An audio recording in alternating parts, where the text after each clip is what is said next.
Sir மேலேருந்து சொன்னாங்கன்னா யார் சொன்னாங்க? அதுதான் இப்போ நாங்கள் விசாரணை கமிட்டி போட்டோம்ல. அதுக்கு ஒரு கமிட்டி அங்கே எச்எம் கூப்பிட்டியாமா யாருமா அவனுக்கு சொன்னா அப்படின்னா சொல்ல போகுது சார். அதுக்கு ஒரு கமிட்டியை போட்டு அதுக்கு ஒரு ஆர்டர் பாருங்க, அந்த அம்மா ஒரு ஆபீஸை போட்டு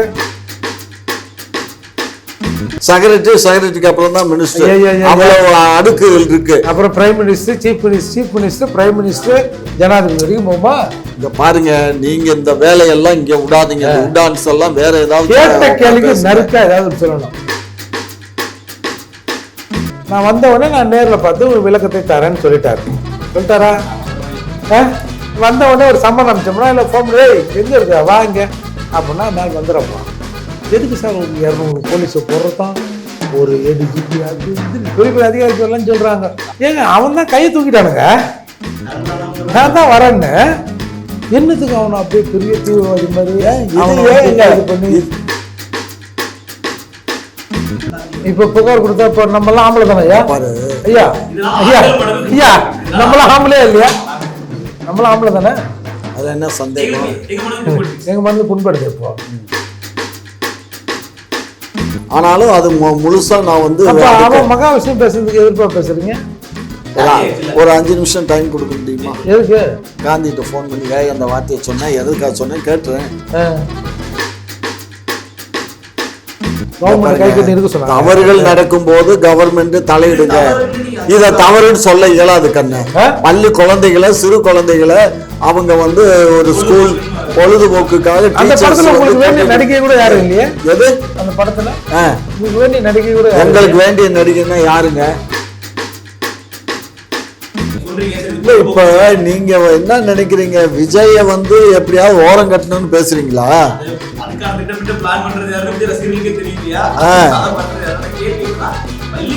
நீங்க உங்க சேனல் இப்ப விஜய்க்கு எதிராக தானே பேசுறீங்க. விஜய்க்கு எதிராக தானே பேசுறீங்க. டிஎம்கே நீங்க விஜய் கட்சியா? நாங்க டிஎம்கே தாங்க. அதுல என்ன சந்தேகம்? அந்த உரிமை யார் கொடுத்தது? அந்த பேச்சு உரிமை, இந்த அளவுக்கு எழுத்துரிமை, பேச்சு உரிமை, இதெல்லாம் யார்? திமுக அரசு பிச்சை.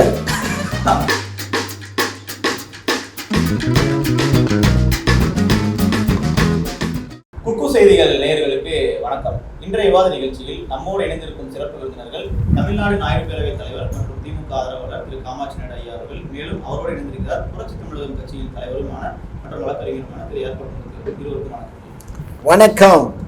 ஐயா, சீமான் அவர்கள் தமிழக அரசுக்கு சரமாரியா கேள்விகள் எழுதியிருக்காரு. குறிப்பா இந்த மகாவிஷ்ணு அவர்களுடைய விஷயத்தை வைத்து அவர் பேசினாரு, அது தவறுதான். ஆனால் அவர் மட்டும் தவறு செய்தாரா? அவரை அழைச்சிட்டு வந்தது யாரு? அவர்கள் மீது ஏன் நடவடிக்கை பாயவில்லைன்னு கேட்டிருக்காரு. ரொம்ப சரியான கேள்விதான் அது. அவரை தாண்டி பிற நபர்கள் மீது நடவடிக்கை எடுக்கலையே, அதோட ஸ்டாப் பண்ணிட்டீங்களே, யாரை காப்பாற்றுவதற்காக? அதாவது சீமான் ஏதோ பக்கத்தில் இருந்து பார்த்தது மாதிரியே பேசுகிறாரு. இதெல்லாம் தவறு. ஒரு ஸ்கூலில் வந்து அது வந்து முழுக்க இது அரசு பள்ளிகள் எல்லாமே வந்து அதனுடைய ஹெட்மாஸ்டர், அதுக்கப்புறம் வந்து அவங்களுக்கு நேரடியாக இருக்கக்கூடிய ஹைஸ்கூலாக இருந்தால் டிஓவுடைய கண்ட்ரோலு, அதுக்கப்புறம் சிஓ, அதுக்கப்புறம் டைரக்டர் ஆஃப் ஸ்கூல் எஜுகேஷன், இதுதான் வரும். சரிங்களா? இவங்க வந்து ஒரு ஸ்கூலில் ஒரு ஃபங்க்ஷன் நடத்துகிறாங்கன்னா அந்த ஸ்கூலில் ஃபங்க்ஷன் நடத்துறதுக்கு அந்த ஹெட்மாஸ்டர் வந்து இன்டிமேஷன் கொடுப்பாங்க டிஓவுக்கு. அவ்வளோதான். டிஓவுக்கு ஒரு இன்டிமேஷன், இந்த மாதிரி எங்கள் ஸ்கூல் தகவல் மட்டும் எழுத்துப்பூர்வமாகவே தகவல் கொடுப்பாங்க. எத்தனாம் தேதி இன்னது இந்த மாதிரி நிகழ்ச்சி நடத்துகிறோம் நாங்கள் எங்கள் ஸ்கூலில். அது வந்து இந்த குடியரசு, சுதந்திர தினம், அந்த மாதிரி விஷயம் இது சார். இதெல்லாம் ஸ்பெஷல் ப்ரோக்ராம். இதெல்லாம் வந்து ஹெட்மாஸ்டராகவே முடிவு கொண்டு வரேன். என்ன கதை முடிவு பண்ணியிருந்தாலுமே அவர்கள் என்ன சொல்றாங்கன்னா, இல்ல எனக்கு ஒரு முதன்மை அலுவலகத்துல எனக்கு வந்துச்சுன்றாங்க. அவர்களே பேட்டி சொல்றாங்க. யாரு? தலைமை ஆசிரியர் பேட்டி கொடுக்குறாங்க. இது மாதிரி நான் பண்ணது இல்லைங்க, எனக்கு மேல வந்து சொன்னாங்க, அவங்க நான் பண்ணேன். சார் மேல இருந்து சொன்னாங்கன்னா யார் சொன்னாங்க? அதை நீங்க விசாரிக்கணுங்கிறத நான் இப்ப சொல்றேன். அதுதான் இப்ப நாங்க விசாரணை கமிட்டி போட்டோம்ல. அதுக்கு ஒரு கமிட்டி அங்க எச்எம் கூப்பிட்டியாமா யாருமா அவனுக்கு சொன்னா அப்படின்னா சொல்ல போகுது.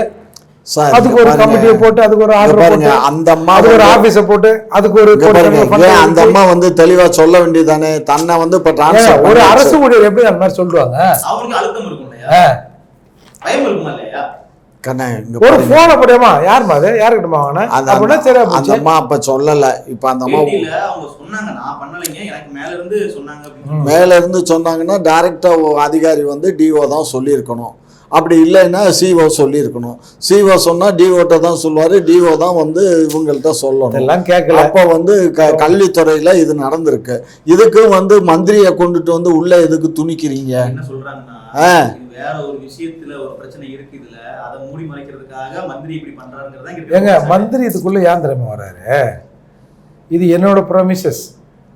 என் ஏரியாவுக்குள்ள வந்து நீ கதை காட்டினியா, என் ஏரியாவுக்குள்ள வந்து மாமூல் வாங்கினியா மாதிரி படத்தில் வரும்ல, அது மாதிரி என் ஏரியாவுக்குள்ள வந்து ஏன் ஆள்மையிலே கை வச்சிட்ட நீ, அதாவது ஏன் வாஜியாரே திட்டிட்டியா மிரட்டிட்டியா, உன்னை சும்மா விட மாட்டோம் பார்த்துக்கோ. என்னது இது? ஒரு டோனே வந்து ஒரு அமைச்சருக்கான டோன்ல இல்லையே அந்த ஸ்டேட்மெண்ட். என்ன அமைச்சர்னா வந்துட்டாங்களா? இப்போ மற்ற அமைச்சர்கள் மாதிரி அவர் மேலே எதனா சண்டை கேஸ், கிரிமினல் கேஸ், கொலை கேஸ் எதனா இருக்குமா? அவரே ஒரு இது மாதிரி இருக்கிறாரு, அவர் பேசுகிற பேச்சை பாரு, அது தப்பு தானே? அதாவது இவங்களுக்கு எப்பயுமே வந்து ஒரு அமைச்சர்னா அதுக்கு வந்து இப்படி தான் நடந்துக்கணும்னு ஒரு எதுவும் கோடு இருக்கா? இல்லைங்க, அந்த கிரிமினல் பேக்ரவுண்ட் இருக்குல்லங்க, கிரிமினல் பேக்ரவுண்ட் அவங்க பாரம்பரியமே அப்படிதான். அதை வச்சு இல்ல அவங்க தாத்தா வந்து அன்பில் தர்மலிங்கம், அவர் தான் அந்த மாவட்ட செயலாளர், திருச்சி ஒருங்கிணைந்த மாவட்டத்துக்கு அவர் செயலாளராக இருந்தாரு. ஐயா நல்லவரா? Criminal background உள்ளவரா? கிரிமினல் கிடையாதுங்க. அவங்க மேல இதுவரை எந்த விதமான பேசுகின்ற பேச்சு வந்து இது கிரிமினலா எப்படி நீங்க அது கிரிமினல் வந்து நம்ம சென்னை வார்த்தை அப்படி கலப்பையெல்லாம் சொன்னோன்னு வச்சுங்க, அது ரொம்ப கான்ட்ரவர்சி ஆகும். கான்ட்ரவர்சியல் ஆகும். உங்களுக்கு எல்லாமே கான்ட்ரவர்சியல். நீங்க பேசுறது எல்லாமே நியாயம். சீமான் அவர்கள் பேசுவது எல்லாமே அமைச்சர் அந்த மாதிரி சொல்லக்கூடாதுல்ல சார். ஏன் ஏரியா இது, ஏன் ஏரியாக்குள்ளே வந்து டெபாசிட் போயிட்டியா, இது என்ன பேச்சு? ஆமாங்க, டெகாலிட்டி காட்டியான்னு கூட சில வார்த்தைகள் சொல்றாங்கல்ல. ஏரியான்னு சொல்லும்போது நமக்கு ஒரு கேள்வி வருது இல்லையா, அவங்க ஏரியா அவ்வளவு கண்ட்ரோல் வச்சிருக்கீங்களா, அப்ப ஏன் இது நடக்க வர்றீங்கன்னு கேட்கும்போது நீங்க வந்து இது எனக்கு சம்மந்தம் இல்லைன்றீங்க. ஆமாங்க, தம்பி இங்க பாருங்க, பள்ளி கல்வித்துறைங்கிறது ஒரு அமைச்சர் இருக்காரு, அந்த அமைச்சருடைய கண்ட்ரோல்ல இருக்கு. அந்த அமைச்சர் கண்ட்ரோல்ல இருக்கும்போது இந்த மாதிரி தவறான ஒருத்தர் வந்து அங்க பேசுறாரு அப்படின்னா அதுக்கு வந்து யாரெல்லாம் வந்து இப்ப வந்து டைரக்டா வந்து அந்த அம்மா தான் வந்து பலிகடா. ஏன்னா அது முழுமையா அந்த ஸ்கூலுக்கு வந்து இன்சார்ஜ் வந்து ஹெட் மாஸ்டர் தான். ஹெட் மாஸ்டர் தாண்டி அதுக்கப்புறம் டிஓக்கு அப்புறம் சிஓ, டைரக்டர், அதுக்கப்புறம் தான் மினிஸ்டர், செக்ரட்டரிக்கு அப்புறம் தான் மினிஸ்டர். அவ்வளவு அடுக்குகள் இருக்கு. அப்புறம் prime minister, chief minister, prime minister, ஜனாதிபதி வரைக்கும் போமா. இங்க பாருங்க, நீங்க இந்த வேலையெல்லாம் இங்க விடாதீங்க. உடான்ஸ் எல்லாம் வேற ஏதாவது கேட்ட கேள்விக்கு நறுக்கா ஏதாவது சொல்லணும். அதை விட்டுட்டு என்ன கேட்கிற கல்வி, அதுக்காக இவர் பேசுவாரு, அவர் என்ன சொல்ல வர்றாரு, சுத்தி வளைச்சு சீமானும் இவரு என்ன கேட்க வர்றாங்க. வேற ஒரு சம்பவம் நடந்து போச்சு, அந்த சம்பவத்தை மறைக்கிறதுக்காக இத வந்து பெருசா பூம் பண்ணி விடுறாங்க. இங்க பாருங்க, அந்த ஆள் விஷ்ணுங்கிறானே, மகாவிஷ்ணுவா, நான் 2ஆம் தேதி வரேன், 2ஆம் தேதி ஃப்ளைட் எனக்கு, நான் வந்தவொடனே நான் நேரில் பார்த்து ஒரு விளக்கத்தை தரேன்னு சொல்லிட்டாரா? வந்தவொடனே ஒரு சம்மன் அனுப்பிச்சோம்னா இல்லை ஃபோன் பண்ணி எங்கே இருக்க வாங்க அப்படின்னா அந்த ஆள் வந்துட போகிறான். எதுக்கு சார் ஒரு 200 போலீஸை போடுறதான், ஒரு ஏடிஜிபி, அது இது பெரிய பெரிய அதிகாரி பேர்லாம் சொல்கிறாங்க. ஏங்க அவன் தான் கையை தூக்கிட்டானுங்க, நான் தான் வரேன்னு. என்னத்துக்கு அவனை அப்படியே பெரிய தீவிரவாதி மாதிரி இது பண்ணி ஏர்போர்ட்டில் பின்பக்கமாக கூப்பிட்டு வந்து என்ன ஏன் நடக்குது நாட்டில்? இதுல உங்களுக்கு என்ன கஷ்டம்? அரசு அதனுடைய பணியை செய்து கொள்ளாச்சு கை காட்டினே வரான், சுப்ரீம் கோர்ட்ல வாங்கிட்டோம்ல அப்படின்னு. ஆமாங்க, 10,000 கோடியை கொள்ளையடிச்சவன் அவன் பூரா வெளிநாட்டுல கூட உட்கார்ந்துருக்கான். இந்த மோடி அரசு தான் வேடிக்கை பார்த்து. பொன்முடி நீங்களே பேசுறாதீங்க. என்ன இந்த பொன்முடி என்ன பண்ணாரு? 10,000 கோடி கொள்ளையடிச்சாரா? எந்த நீதிமன்றத்துல அவருக்கு தண்டனை வழங்கி இருக்கு 10,000 கோடின்னு? 1700 வரும். 1000 எவ்வளவு அவர் வரி கட்டல, அதாவது 1,70,70,000 ரூபாய் வரி கட்டலைங்கிறதா அவர் மீது வழக்கு. சொத்து மதிப்பு எவ்வளவு தெரியுமா? அது எவ்வளவு இருக்குது இல்லைங்கிறது எனக்கு அதை பத்தி கவலை இல்லை. வழக்கு தாளாளர், உங்களுக்கு எவ்வளவு சொத்து இருக்கு? கல்லூரியில தாளாளர் தானே நீங்க? ஆமா. உங்களுக்கு எவ்வளவு சொத்து இருக்கு? எனக்கு என்ன சொத்து இருக்கு? அப்ப ஒரு ப்ரொஃபஸருக்கு எப்படி அவ்வளவு சொத்து வந்து கண்ணே? அதெல்லாம் அவங்க உழைப்புல அவங்க வேற வழி எல்லாம் சொன்னீங்கன்னா நாங்களும் அப்படி ஆயிடுவோம்ல. அது எனக்கு தெரிஞ்சிருந்தாலே நானே ஆயிருப்பேன். தெரியலையா? அப்புறம் நான் எங்க உங்களுக்கு டியூஷன் எடுக்கிறது? கண்ணே சார் எல்லா வேலையும் திருட முடியாது சார். சார் நீங்க ஒரு பொருள் கீழே கிடந்துச்சுங்க, சில எடுத்து போய் அக்கம் பக்கம் ஏங்க ஒரு பொருள் ரோட்ல கிடந்து வச்சுங்களேன், பெரும்பாலான ஆட்கள் என்ன பண்ணாங்க, அதை எடுத்து பக்கத்தில் கடை கிட்ட சார் யாரும் போட்டு போட்டுக்கிறாங்க, யாரா தேன் வந்தால் கொடுத்துருங்கம்மா. சிலர் அப்படியே வேட்டி அவுத்து விட்டு டக்குன்னு அப்படியே மேலே ஏறிங்க. அது அந்த மாதிரி ஆட்கள்லாம் இருக்கிறாங்கல்ல. எல்லாரும் ஒரு ஹியூமன் பீயிங் தானே. அது அவங்கவுங்க நேச்சர். அது நேச்சர்னா விரைவில் வரணும். அந்த மாதிரி இடத்துல போய் நம்ம சேரணும். அதான் முக்கியம். ரெண்டும் இணையணும். சார் எல்லாருக்கும் ஆசை இருக்குது சார். அந்த மாதிரி கேங்கில் கூட இருந்தாலும் வந்து விஞ்ஞானபூர்வமாக அதை எப்படி செய்யலான்ற ட்ரைனிங் நமக்கு கிடைக்கும். பயிலணும். நீங்க போல அதுக்கு என்ன பண்றது? அவர் பேசிய கருத்து தவறானதுங்கிறது அனைவரும் ஒத்துக்கொண்ட ஒரு பார்வை. பிறப்பால் ஏற்றத்தாழ்வு கற்பிக்க கூடாதுன்னு சொல்றது ஒத்துக்கலாம். இப்ப அது வந்தோடனே திருப்பி இந்த பக்கம் நம்ம திமுக அமைச்சர் காந்தி அவருடைய ஸ்பீச் ஒன்று வைரல் ஆகுது. அவர் ஒரு பள்ளி மேடையில பேசும்பொழுது பேசுறாரு, இது மாதிரி புண்ணியம் செய்தவர்களுக்கு பெண் குழந்தை பிறக்கும், பாவம் செய்தவர்களுக்கு ஆண் குழந்தை பிறக்கும். அப்ப இது பாகுபாடு இல்லையா? இது வந்து பிறவி பயன் முழுவினா இல்லையா? இது சனாதனம் இல்லையா? சனாதானங்கிறத பற்றி எல்லாம் சொல்லலை. ஆனால் அமைச்சர் பேசுனது 100க்கு 100 தவறு. அதில் நான் அவருக்கு யார இப்போ புகார் கொடுத்தா இப்போ நம்மளாம் ஆம்பளை தானே? ஐயா பாரு, ஐயா ஐயா ஐயா நம்மளாம் ஆம்பளையா இல்லையா? நம்மளாம் ஆம்பளை தானே. அதில் என்ன சந்தேகம்? எங்க மனது புண்படுது. இப்போ எப்படி மாற்றத்தான் மனது புண்பட்டதோ அது போன்று எங்கள் மனது புண்பட்டு விட்டது. காந்தியை கைது செய்யவும் அப்படின்னு ஹேஷ்டாக் போட்டுட்டு அது அமைச்சர் வந்து முதலமைச்சர் வந்து அமைச்சர் வழக்கு அமைச்சர் இங்க இருப்பார். அமைச்சர் எந்த இதுல என்னதுக்காக சொன்னாருங்கிறது இருக்குல்ல. யாரு அவர் விளக்கம் கொடுத்தாருன்னா அவருக்கு நீதிமன்றத்துல அவருக்கு என்னங்கிறது இல்ல சம்மன் கொடுத்து நீங்க விசாரிச்சுக்கலாம்ல. விசாரணை இது எப்ப காந்தி எப்ப பேசினாரு? வீடியோ வைரலா போயிட்டு இருக்கீங்க. ஐயா இந்த அது எங்க பேசினா? ஸ்கூல்ல இந்த சைக்கிள்ல கொடுப்பாங்க இல்லைங்களா பள்ளி மாணவர்களுக்கு. சரி கொடுத்துட்டு அந்த மேடைகள்லாம் முன்னாடி ஏங்க அது ஏதோ ஒரு ஜாலியா பேசினாரு. அதை போய் பெருசா எடுத்து என்னங்க அமைச்சர் இருக்கும்போது பேசினாரு. இந்த எக்ஸ் குரோமோசோம் ஒய் குரோமோசோம் இதெல்லாம் அவருக்கு தெரியுமா? அது மாதிரி ஒன்று இருக்குன்னு அறிவியலுக்கு புறம்பான உண்மை தானே பேசுறாரு அமைச்சர் காந்தி அவர்கள். இல்லை கண்ணு, அதாவது நான் ஒரு விஷயம், அதாவது அந்த மாதிரி சொல்லியிருந்தா அது தவறு தான். அது என்ன காரணம் எதுக்காக சொன்னாருங்கிறது நான் தெரியாது, எனக்கு தெரியாது. ஆனாலும் அது முழுசா நான் வந்து மகா விஷயம் பேசுறதுக்கு எதிர்ப்பா பேசுறீங்க. ஒரு 5 நிமிஷம் டைம் கொடுக்க முடியுமா? எதுக்கு? காந்திகிட்ட ஃபோன் பண்ணி அந்த வார்த்தையை சொன்னேன், எதுக்காக சொன்னேன் கேட்டுருவோம். இல்லை எல்லாருமே இப்படிதான் இருப்பீங்களா? எப்படி நீங்க இந்த பாருங்க, இதெல்லாம் வந்து ரொம்ப ஓவர். எல்லாருமே இப்படிதான் இருப்பீங்களா? இங்க பாருங்க, அவர் என்ன ஒன்னாங்கிறீங்களா? ஏதாவது ஒன்று சொல்லுங்க. எல்லாமே நீங்க இப்படிதானா? இல்ல இதே மாதிரிங்கிறவங்க அங்க இருப்பீங்களா? சரி, எது எப்படியோ அடுத்த சப்ஜெக்ட்க்கு வாங்க. இப்போ என்னன்னா, இப்ப அந்த கருத்து தவறுங்கிறோம். அப்ப இங்கே இது மாதிரி இருக்கும்போது ஏன் ஒரு பார்ஷியாலிட்டி நடவடிக்கை அப்படிங்கிறது கேள்விங்க. அது முதலமைச்சர் தான் வரணும் கண்ணு. அவர் மீது நடவடிக்கை இப்ப அவர் தான் வந்து முதலமைச்சரும் தான் அமைச்சர் மீது நடவடிக்கை. இல்லங்க, முதலமைச்சர் தான் இந்த இவனை கைது பண்ண சொன்னாரா? இங்க பாருங்க, இது வேற அது வேற. சாதாரண குடிமகனுக்கும் ஒரு அமைச்சருக்கும் வித்தியாசம் இருக்கு. இது சாதாரண ஸ்பெஷல் தோசையா? இவரை விட அவருக்கு பொறுப்பு அதிகம் இல்லையா? இவரை விட அவர் பேசினது அந்த மாதிரி பேசியிருந்தா அது முழுக்க தவறான நடவடிக்கை. எதுக்காக நடவடிக்கை, என்ன ஏதுன்னு தெரியாம எதுக்காக சொன்னார், எப்படி சொன்னார் என்னங்கிறது. அதாவது கண்ணு, வெறும் ஒரு ஊடகத்துல வர்றதை வச்சுக்கிட்டு நம்ம பேசிட இயலாது கண்ணு. அது சில விஷயங்கள் தெரிஞ்சுக்கிட்டு தான் நான் பேசணும். நான் அவர்கிட்ட கேட்டுட்டு சொல்லுவோம். காந்தி அவர்களுக்கு வந்து இங்க பூரா வெட்டி போடுறாங்க பேசுறது, முழுமையா பேசுறத ஒளிபரப்பு. காந்தி அவர்களுக்கு ஆண் மகன்களா பெண் பிள்ளைகளா? ஆண் பிள்ளைகள் கண்டுபிடிச்சிடும். பொம்பளை பிள்ளைங்க இருக்கு, ஆம்பளை பையலும் இருக்காங்க. அப்ப பாதியா? எத்தனை ஆம்பளை பிள்ளை எத்தனை பொம்பளை? அதெல்லாம் எனக்கு தெரியாது. இல்ல அதாவது தீமையின் பர்சன்டேஜ் அதிகமா, நல்லது செஞ்சது அதிகமானு நம்ம பார்க்கலாம்ல சார். அது பசங்களை திருப்திப்படுத்துறதுக்காக பசங்க என்ன திருப்தி? யாருக்கு சைக்கிள் கொடுத்தாரு கண்ணு? நான் பார்க்கல அந்த வீடியோவையும் பார்க்கல.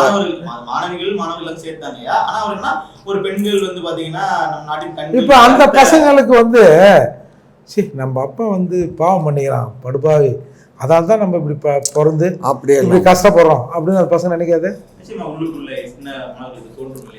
இங்க பாரு, நீங்க எல்லாம் எப்படி நினைக்கிறீங்களோ எனக்கு தெரியாது. எனக்கு வந்து ஒரு பெண் குழந்தை பிறக்கலையே எங்க வீட்டுக்காரமாக்குன்னு மனசு வேதனைப்படுறது நான் தான். அப்ப நீங்க ரொம்ப பாவம் பண்ணவரோ? சரியா? ஆகையினால ஐயா என்ன காரணம்னா, ஒரு பெண் குழந்தை இருந்தா ஒரு தகப்பனுக்கு எந்த அளவுக்கு உதவி பண்ணுங்கிறது நாம எல்லா ஐயா அது பிராக்டிகலா இருக்குது. அதுக்கும் பாவம் முன்னித்து போய் சேர்த்துறாதீங்க. அதை வச்சுதான் தவறுன்னு சொன்னேன் நான் என்ன சொல்றேன், அப்ப மகாவிஷ்ணுவும் காந்தி பாவம் புண்ணியத்துக்காக இங்க பாரு, குரோசம வச்சுதான் பெண் ஆண்கிறது பிரிக்கப்படுது. அதை வந்து சயின்டிபிக்கா பேசணுமே தவிர அதை வந்து புண்ணியம் பாவங்கிறதே வந்து தவறான சொற்கள். கண்டிப்பா அவர் என்ன கடவுளா இருந்தாலும் தப்பு பண்ணா தப்பு தான். அதனால எதுக்காக என்னங்கிறது எனக்கு தெரியாது. அது முதலமைச்சர் வந்து அவரை பேர்ல என்ன ஏதுன்னு விசாரணை பண்ணி அது நடவடிக்கை எடுப்பார். அவ்வளவுதான். எடுப்பாரான்னு தவறு இருக்குமே பட்சத்தில் எடுப்பாரு. தவறு இல்லைன்னா இல்லதான். இல்ல இது தவறு இல்லையா?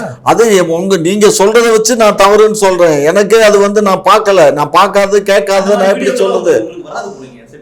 காட் ப்ராமிஸா நான் பார்க்கல கண்ணு. சும்மா என்ன வந்து பொய்யான தகவல்களை பரப்புரை பண்றதுக்கு நான் ஒரு காலம் விரும்பல.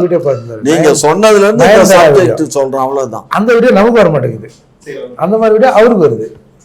எல்லாம் அவங்க கட்சியில கேள்வி என்னன்னா, சமூக வலைதளங்கள்ல ஒரு வீடியோ ஒன்று வைரலா பரவிட்டு இருக்கு. அரசு பள்ளியினுடைய சீருடையோட மாணவிகள் சின்ன குழந்தைங்க எல்லாமே கோட் படத்துக்கு போயிருக்காங்க, பிவிஆர் சினிமாஸ்க்கு. ஸோ இதை வந்து ஒட்டுமொத்தமா ஸ்கூல் சார்பாகவே ஆர்கனைஸ் பண்ணி கூப்பிட்டு போறாங்க. பள்ளி மாணவர்களுக்கு கோட் படம் அவசியமா? ஏற்கனவே இந்த பள்ளியில வந்து இது மாதிரி சொற்பொழிவாற்றுறது அவ்வளவு பெரிய பஞ்சாயத்து போயிட்டு இருக்கு. இந்த சமயத்தில் இந்த மாதிரி ஒரு வீடியோ வெளியே வருது. பள்ளி கல்வித்துறையில் இன்னும் பல ஓட்டைகள் இருக்கு. இது எனக்கு என்னன்னே தெரியல கண்ணு. நான் பார்த்தேன் இல்லை கோட்ங்கிறது ஒரு படம் தான். அந்த பிள்ளைங்க பள்ளி சீருடையில் எல்லாத்தையும் அவங்க டீச்சர்ஸ் தான் குழந்தைகளை கூட்டிகிட்டு போயிருக்காங்க. அது அரசு பள்ளியா தனியார்? அரசு பள்ளி சீருடை தான் அப்படின்னா அது அரசு கவர்மெண்ட்டு, டைரக்ட் கவர்மெண்ட்டா இல்லை எய்டட் கவர்மெண்ட்டா? எய்டட் ஸ்கூலுக்கு வந்து நம்ம தலையிட இயலாது, புரிஞ்சுக்கோங்க. எய்டட் ஸ்கூல் ஸ்டூடெண்ட்டாக இருந்தால் நம்ம தலையிட இயலாது. கவர்மெண்ட் ஸ்கூலாக இருந்தால் மட்டும்தான் கவர்மெண்ட் தலையிடும். எய்டட் ஸ்கூலில் வந்து அவங்க மேனேஜ்மெண்ட்ல வந்து சார் அவங்க செக்ரட்டரி. அரசாங்கம் அரசு உதவி பெறுகிற பள்ளிகளில் இந்த மாதிரியான மத விஷயங்களை செய்யக்கூடாது, பிரச்சாரம் பண்ணக்கூடாதுன்னு அறிஞர் அண்ணா அவர்கள் இருக்கும்போது மத பிரச்சாரத்துக்கும் ஸ்கூல் இந்த மாதிரி அதாவது ஒரு கேங் ஒரு என்னது ஒரு திட்டமிட்ட நடவடிக்கைகள் இருக்கக்கூடாது. அது வேற. இது வந்து ஒரு திரைப்படத்துக்கு அழைச்சிட்டு போறது வந்து தப்புன்னு எப்படி சொல்ல இயலும்? அப்படி இல்ல கண்ணு. திரைப்படங்கள் வந்து டாக்ஸ் பே கொடுப்பாங்க கவர்மெண்ட். அதுக்கு வந்து பள்ளிக்கூடத்துல இருந்து இப்போ அறிஞர் அண்ணா பத்தியோ காமராஜர் பத்தியோ இதுக்கு கூட எனக்கு என்ன சொல்லிடுங்க. இவர் எங்க கூட கூட்டணிக்கு வர போறாரு, அவர் காமராஜர் லிஸ்ட்ல அவரை சேர்க்க போறோம். இல்ல எனக்கு என்ன தோணுதுன்னா, அவரு மூர்த்தி சொல்ற மாதிரி தான். பிவிஆர் தியேட்டர் அங்கே 4-5 தியேட்டர் இருக்குது, 6 தியேட்டர் என்னமோ இருக்குது. அந்த இதில் அந்த ஸ்க்ரீன் இருக்குது. அதில் பெரிய 600 கெப்பாசிட்டி 400 கெப்பாசிட்டின்னு கேட்டகரி வாரியாக விஷயத்துக்கு வாங்க. டிக்கெட் இருக்கு, 13 கக்கூஸ் இருக்கு, 12 டாய்லெட் இருக்கு. அங்க வந்து யாராவது கேட்டோமா? ஃபுல் ஆகாம இருந்திருக்கும். எப்படி மாத்திராரு பாருங்க. ஏன்னா திரையரங்கம் ஃபுல் ஆகாம இருந்திருக்கும். ஏதோ கன்ஸ்ட்ரக்ஷன் கொடுத்து அந்த குழந்தைகளுக்கு, நீங்க பள்ளி குழந்தைகளுக்கு நாங்க கன்ஸ்ட்ரக்ஷன் கொடுக்குறோம் அப்படின்னு சொல்லி இதுக்கு தான் பிஆர்ஓ எல்லாம் நிறைய திருறானுங்களே ஒவ்வொரு தேட்டருக்கும். அவன் சொல்லி கூட்டிட்டு போய் அரசு மீது அவர்களுக்கு என்ன ஒரு அசால்ட்டான போக்கு இருந்தா இதை கூட்டுக்கலாம்பா அப்படின்னு நினைப்பாங்க. சார் இங்க பாருங்க, தனியார் பள்ளிக்கூடத்துல டீச்சர்ஸ் மட்டும்தான் சம்பளம் கொடுக்கறது மட்டும்தான் அரசு. அதே மாதிரி கல்வி சம்பந்தப்பட்டது எல்லாமே அவங்க. ஸ்விம்மிங் பூல்ல ஒரு குழந்தை வந்து மரணிச்சது, கவர்மெண்ட் கை கட்டி இருந்ததா? கவர்மெண்ட் கை கட்டி இருக்க சொன்னாங்க. தவறுகள் நடக்கும் போது கவர்மெண்ட் தலையிடுங்க. இத தவறுன்னு சொல்ல இயலாது கண்ணு. பள்ளி குழந்தைகளை, சிறு குழந்தைகளை அவங்க வந்து ஒரு ஸ்கூல் பொழுதுபோக்குக்காக நடிகை கூட யாரும் இல்லையே. எது அந்த படத்துல உங்களுக்கு வேண்டிய நடிகை கூட? எங்களுக்கு வேண்டிய நடிகைன்னா யாருங்க? எங்களுக்கு யாரு வேண்டிய நடிகை? எங்களுக்கு எல்லாருமே வேண்டியவங்க தான். ஒண்ணு விட மாட்டீங்களோ?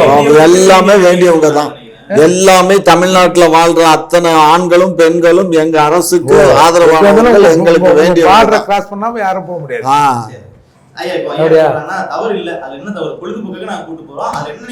சார் அவங்களுக்கு எதுவுமே தவறு இல்லை சார். தவறு யாருக்கிட்ட தெரியுமாக்குது? இந்த ஆட்சியை கொடுத்த மக்கள்கிட்ட தான் சார் தவறு இருக்குது. அவங்கெல்லாம் சரியாக தான் இருக்கிறாங்க, அவங்க வழியில் அவங்க சரியாக இருக்கிறாங்க. நம்ம தான் தப்பு பண்ணிட்டோம். நம்ம தான் சரி பார்த்து காசு கிசுக்கு ஓட்டு கிட்ட போய் வைக்காம நம்ம தான் நடுநிலையோடு பார்த்து ஓட்டை போட்டோம். படம் பார்க்கலாம், அநேகமாக அது ஏ படமாக தான் இருக்கும். அது ஒன்றும் எனக்கு தெரிஞ்சு அந்த அந்த சண்டை காட்சிகள் அந்த மாதிரி வன்முறை தூண்டுற படங்கள் பெரும்பாலும் ஏ படமாக தான் இருக்கும். ஏ சர்டிஃபிகேட் தான், அடல்ட் சர்டிஃபிகேட் தான். ஆமாம், சரி. எப்படியோ வன்முறை காட்சிகள் இருக்குதுல்ல, அதில் வந்து இப்போ அப்புறம் சின்ன பசங்க அதை பார்க்கக்கூடாது. அப்போ நீங்கள் சின்ன பசங்களாம் அதை போயிருப்பாங்கல்ல. இப்போ இதெல்லாம் உங்களுக்கு வயலேஷனாக தெரியவே இல்லை. அப்புறம் இல்லை யூக்கு வந்து சின்ன பசங்க போகக்கூடாதா? யூக்கு போகலாம். யூ தான் கொடுத்துருக்காங்க, யூ தான் கொடுத்துருக்காங்க. கோட்டு படத்துக்கு யூ தான் கொடுத்துருக்கு சார். ரத்தம், சண்டை, துப்பாக்கி பயன்படுத்தி எல்லாமே யூஎன்ஏ தான். சும்மா கதை விடாதீங்க. அந்த படத்துல சண்டை காட்சிகள் இருக்கு, வன்முறை காட்சிகள் இருக்குல்ல, பாருங்க. அதுக்கு யூ சர்டிஃபிகேட் கொடுத்துருக்காங்க, ஏ சர்டிஃபிகேட் கொடுக்கல. யூ சர்டிஃபிகேட் அவங்க தான் சென்ட்ரல் கவர்மெண்ட்டினுடைய சென்சார் போர்டு. நீங்க ரெக்கமெண்ட் பண்ணீங்க தானே? நாங்க ரெக்கமெண்ட் பண்றதெல்லாம் இயலாதுங்க. அது சென்சார் போர்டுங்கிறது தனியான ஒரு சின்ன பிள்ளைங்க பார்க்குற படம் தான் அது. சின்ன பிள்ளைய பார்க்கலாங்க. ஏங்க அவன் டிவியை பச்சுக்கிட்டு என் வீட்டில் ஒருத்தர் இருக்கான், நேற்றுக்கு ஒரு படத்தை போட்டு பார்க்குறான். அது என்ன இவன் நடித்த படம் தான். எப்போ பார்த்தாலும் சண்டை சண்டை சண்டை. கோட்டுன்னு ஒரு படமா? கோட்டு இல்லை கண்ணு, லியோ லியோ லியோ படம் இருக்க. அது பார்த்தா பூராமே சண்டை தான் இருக்குது. அதில் ஒன்றுமே இல்லை. ஒரு 2 சீனை 3 சீனை. அந்த மாதிரி வன்முறை காட்சிகளை பார்க்கிற போது அந்த சின்ன வயசுல அந்த வன்முறை வந்து அவன் மனசுல போயிடுறதுக்காக தாங்க அவன் அலோடு. உண்மைதான் சார், அலோடு இல்லை. எங்க கேட்குதுங்க, எல்லாமே சண்டையை தானே பார்க்குதுங்க. கண்ணு இதை வந்து நீங்க வந்து எந்த படத்துக்கு போனாங்க, எந்த ஏதோ தியேட்டர்ல இருக்காங்க பாக்குறீங்க. இல்ல இல்ல, இப்ப விட்டோம்னா அந்த பசங்க கூட நீங்களே சினிமா பார்த்தீங்களா? அந்த பசங்க உள்ள போய் இல்லை உள்ள போய் அந்த பசங்க படமே பார்க்கல தெரியுமா? எல்லாத்துக்கும் பாப்கார்ன் வாங்கி கொடுத்துட்டோம். ஐயா அங்க எல்லாம் செக்ஸ் சீன் வந்து காயினை போட்டு தேட சொல்லுவாரு. அப்போ திருப்பி வந்து போட்டு போடணுமே. அந்த மாதிரிலாம் சார் சொல்றீங்க. ஒன்றும் பிரச்சனை இல்லை. நான் ஒரு 10 நிமிஷத்தில் நான் உங்கள் கீழே எடிட் பண்ணுறதுக்கு முதல்ல நான் தியேட்டருக்கு ஃபோன் பண்ணி எந்த ஸ்கூலு என்ன எது கன்ஸ்ட்ரக்ஷன் கொடுத்தீங்களா என்ன எதுன்னு டீட்டெயில் நான். கன்ஸ்ட்ரக்ஷன் கொடுத்தா ஃப்ரீயா கொடுத்தா பெனாயில குடிச்சிடலாமா? நீங்க பெனாயில தானே சொல்லுங்க. பெனாயில வாழைக்காயை போட்டு தானே ஆட்டி ஆட்டி அடிக்கிறீங்க. கன்ஸ்ட்ரக்ஷன் கொடுத்து தான் போகலாமா சார்? இது நம்ம பேசுற லாஜிக்கே இவருக்கு புரியுதா இல்லை புரியாத பேசுறாரா? இந்த மாணவர்களினுடைய அந்த ஒரு சிந்தனை வந்து சிதைப்படும் அப்படிங்கறத குற்றச்சாட்டா இருக்கு. அதுக்கு நீங்க சொல்றீங்க. இப்ப நீங்க என்ன நினைக்கிறீங்க, விஜய வந்து எப்படியாவது ஓரம் கட்டணும்னு பேசுறீங்களா? அதுக்கான திட்டமிட்டு பிளான் பண்றது யாருன்னு விஜய் ரசிகர்களுக்கே தெரியுங்கயா. அதை பண்றது யாருன்னா கேள்வி என்னன்னா பள்ளி கல்வி உங்க சேனல் இப்ப விஜய்க்கு எதிராக தானே பேசுறீங்க. விஜய்க்கு எதிராக தானே பேசுறீங்க. நீங்க விஜய் கட்சியா? நாங்க டிஎம்கே தாங்க. டிஎம்கே தான் நாங்க இருந்தாலும் அவர் ஒரு கட்சியை தொடங்குறாரு, ஒரு நடிகரா இருந்தாரு, ஒரு கட்சியை தொடங்குறாரு. அதற்கு நம்ம வர்றாரு, தமிழ் மக்களை நாங்க தூக்கி நட்டத்தில் நிப்பாட்ட போறோம்னு சொல்றாரு. பாப்பமே இப்ப எல்லாம் தூக்கி போய் கொடுக்குறோமா என்னமா அவர் சொல்றாரு, வர்றாரு. அதுக்கு முன்னாடியே நீங்க எதுக்கு ஆட்சியில எல்லாம் தூக்கி போய் கிடக்கும். உங்க ஆட்சியில எல்லாம் தூக்கி போய் கிடக்குது. விஜய் தூக்கி நிறுத்த போறாரா? சரிங்க, பார்க்கலாம். அதுக்குள்ள சொல்லிட்டீங்க. அடுத்ததா நிறைவா ஒரு கேள்வி. ஒரே நாளில் 6 கொலைகள் நடந்திருக்கு தமிழ்நாட்டில். ஸ்டாலின் அவர்கள் அமெரிக்காவில் போயிட்டு ஃபேக்கா சைன் பண்ற மாதிரி போட்டோஷாப் தான் பண்ணி போஸ்ட்லாம் கொடுத்துருக்காரு. வேற எதுவுமே அவர் பண்ணல அப்படிங்கிற மாதிரி குற்றச்சாட்டை கட்சி தலைவர் எடப்பாடி. நீங்க சொல்றதை பார்த்தா கையெழுத்து கூட அவருக்கு போட தெரியாது. இல்லைங்க, அது போட்டோஷாப் பண்ணி பண்றாங்க, போட்டோஷாப்லாம் எடுக்கிறாங்க, எடிட் பண்ணி போட்டுக்கிறாங்க. அது மாதிரி அது உண்மை கிடையாதுங்கிறத இபிஎஸ் அவர்கள் குற்றச்சாட்டை வைக்கிறாரு. பாத்தீங்கன்னா முதலமைச்சர் போனதுக்கு அப்புறம் அதிகரிச்சுக்கிறத நம்மளும் பார்க்க முடியுது. கண்ணு அவர் கையெழுத்து போடுறாருன்னா எதுல கையெழுத்து போட்டாரு? காகிதத்துல கையெழுத்து போடுவாரு. அது எதுக்காக போட்டாரு? ஒப்பந்தம் என்று கூறப்படுகிறது. அது வந்து பொய்யான தகவல்னு சொல்ல இயலுமா? சொல்லியிருக்காரு எடப்பாடி. அந்த கம்பெனியினுடைய சிஓவும் நம்மளுடைய செக்ரட்டரி 2 பேரும் தானே கையெழுத்து போட்டு இவங்க கொடுக்குறாங்க. அந்த கம்பெனி சிஓவுக்கு ஃபோன் பண்ணிட்டு 2 பேரும் மாத்திட்டாங்களா இல்லையா? அந்த சைன் பண்ணாங்கல்ல, அது காப்பி வாட்ஸ்அப்ல அனுப்பிச்சு 2 பேருமே மாத்திட்டாங்களா இல்லையா? 2 பேரும் மாத்திக்கிட்டாங்களா இல்லையா? என்னத்த மாத்திட்டாங்க? அப்புறம் இதுல வந்து அப்புறம் இதானே நடைமுறை. நடைமுறை இப்படி தானே இருக்கும். அரசு செயலாளரும் போட்டோ ஷூட்டுக்கு போயிருக்காரா?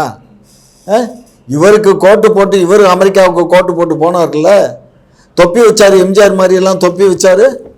புரட்சி கலைஞனா புரட்சி என்னமோ சொன்னாங்களே, புரட்சி தமிழர்னு பட்டம் கொடுத்தாங்களே, அதெல்லாம் வச்சுக்கிட்டு சிரிச்சாரு அப்படி கண்ணாடி போட்டு. அதெல்லாம் வந்து நாங்க ஐயாக்கு பண்ணல.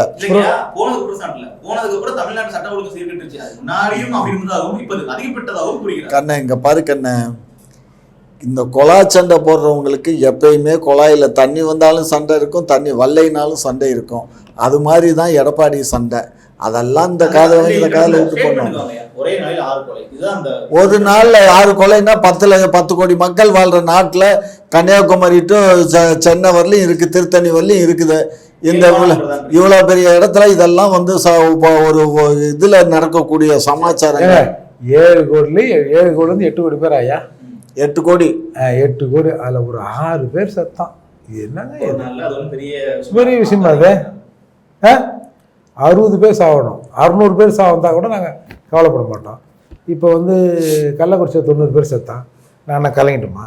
எவ்வளோ பேர் இருக்கான், குடிச்சா செத்தான், விடுங்க ஐயா. எஃப்ஐஆர் போட்டாங்கல்ல, அப்புறம் என்ன வேற இல்ல அவரு நான் என்ன பேசுறேன்னா அது அவர் பேசுறாராம், நான் காமெடியா பேசுறாராம், நான் சொல்வேன் அப்படி சொல்வேன்னு சொல்றாராம். ஐயா நீங்க எதுக்கு டென்ஷன் ஆகி சொல்ல போறீங்க? நான் சொல்லிடுறேன் உங்க பதில. அதான் 6 பேருக்கு 6 எஃப்ஐஆர் போட்டேன்ல, அப்புறம் வேற என்ன பண்ணோம்? நான் தூக்கில போடணுமா? நடக்காம தடுக்கிறதுக்கு என்ன பண்ணணும்னு கேள்வி. அதெல்லாம் தடுத்து தான் வரும். தடுக்க தான் 6 இல்லைன்னா 60. அதான் அதாவது என்னன்னா சரி கண்ணு, இதெல்லாம் வந்து நம்ம வந்து இந்த கேள்வி கேட்குற அளவுக்கு திராவிட ஆட்சி விட்டுருக்குல்ல, கேட்க வச்சது திமுக ஆட்சி. அதுல என்ன சந்தேகம்? அந்த உரிமை யார் கொடுத்தது? அந்த பேச்சுரிமை, இந்த அளவுக்கு எழுத்துரிமை, பேச்சுரிமை, இதெல்லாம் யார்? திமுக அரசு போட்ட பிச்சை. இல்லை நீங்க சொல்ல வர்றீங்க, அதை நான் சொல்றேன், அவ்வளவுதான். நாங்க வந்து பிச்சைக்கு நொச்சைன்னு எல்லாம் நாங்க சொல்ல மாட்டோம். இது இந்திய அரசியல் அமைப்பு சட்டம் கொடுத்துருக்கு. ஒவ்வொரு குடிமகனுக்கும் பேச்சுரிமை, எழுத்துரிமை இந்திய அரசியல் அமைப்பு சட்டம் அம்பேத்கரால் வரையறுக்கப்பட்டு கொடுக்கப்பட்டு இருக்கு. அதுபடி நீங்க இல்லையா? இந்திய அரசியல் சட்டத்தை ஏற்றது நீங்க இல்லையா? படுப்பாங்க பொய் சொல்லிட்டானுங்க பொழுது என்கிட்ட. நீ இவங்க தான் ஏதனாதா சொன்னானோ? இருக்கும் அம்பேத்கர் எதனாரு? இல்ல மூர்த்திக்கு ஒரு மாதிரி நல்ல சாப்பாடு நல்லா சாப்பிட்டாரு. இல்லையா நீங்க சொன்னாலும் சொல்லலாம்யா. அதனால வாழும் அம்பேத்கர்னு அம்பேத்கர் சுடுறத உங்க தலைவர் 2 பேரும் வாங்கியிருக்காங்க. ஒரு காலம் இந்த சட்டத்தை நீங்க கூட எழுதிருக்கலாம். நாங்க அப்படியெல்லாம் சொல்ல மாட்டோங்க. ஏன்னா எங்க அரசியை பொறுத்த மட்டும், எங்க அரசை பொறுத்த மட்டும் நாங்கள் அம்பேத்கர் அவர்களையும் தந்தை பெரியார் அவர்களையும் ஒரு தட்டில் வைத்து பார்க்கக்கூடிய ஒரே தட்டில் வைக்கிறீங்க. இந்த பக்கம் தட்டு, இந்த பக்கம் 2 தட்டு, 2 தட்டில் வச்சு பார்க்குறோம். ஒரே தட்டினால எங்களுக்கு வந்து அதில் ஒன்றும் மாற்று கருத்து இல்லை. மனிதனாக வாழ வேண்டும் என்பதுதான் திராவிட மாடல் ஆட்சியினுடைய குறிக்கோள். சுதர்ஷமாக வாழணும், சந்தோஷமாக வாழணுங்கிறதான். இதெல்லாம் கிளி எடுத்த சீட்டா நீங்களே சொல்கிற சீட்டா? எது கிளி எடுத்த சீட்டா நீங்கள் சொல்கிற சீட்டான்னு? கிளி இப்பதான் கிளி ஜோசியமோ இந்த ஜோசியெல்லாம் பார்க்க கூடாதுன்னு ஒரு சட்டம் இருக்கு. அதாவது தெரியுமா உங்களுக்கு? அது தெரியாம இன்னும் கிளின்னு இருக்கீங்க. கிளி அந்த சீட்ல படிக்கிற மாதிரி ஃபர்ஸ்ட் சரி உனக்கு நல்லது இன்னும் இப்போ 20 நாள் நல்லது நடக்கும். அதெல்லாம் இப்ப பார்க்க முடியாது. கிளியும் பார்க்க முடியாது. பெசன் நகர் பீச் இன்னும் பெசன் நகர் பீச்சில் இன்னும் கிளி ஜோசியம் பார்த்துக்கிறாங்க. சும்மா சொல்றாரு இல்லைங்க, சட்டம் இருக்குங்கய்யா. லஞ்சம் வாங்கக்கூடாதுன்னு தான் சட்டம் இருக்குது, ஊழல் பண்ணக்கூடாது சட்டம் இருக்குது. நடக்குதாயா நாட்டில்? நீங்க தான் ஊழல் ஊத்துக்கண்ணே. நீங்க தான். நான் அமைச்சர் தானே? அமைச்சரா அப்படின்னு சொல்ற. அமைச்சரா இருந்து கட்சிக்கு தலைவரா இருக்கீங்கல்ல, என்ன ஊழல் பண்ண ஆளுங்கட்சி? ஆளுங்கட்சி என்னைக்கியா காசு? அரசு பணத்தை திருடுறது எதிர்கட்சி தான். இவங்க தான் பேசி மிரட்டி பணம் சம்பாதிக்கிறது இவங்க தான்.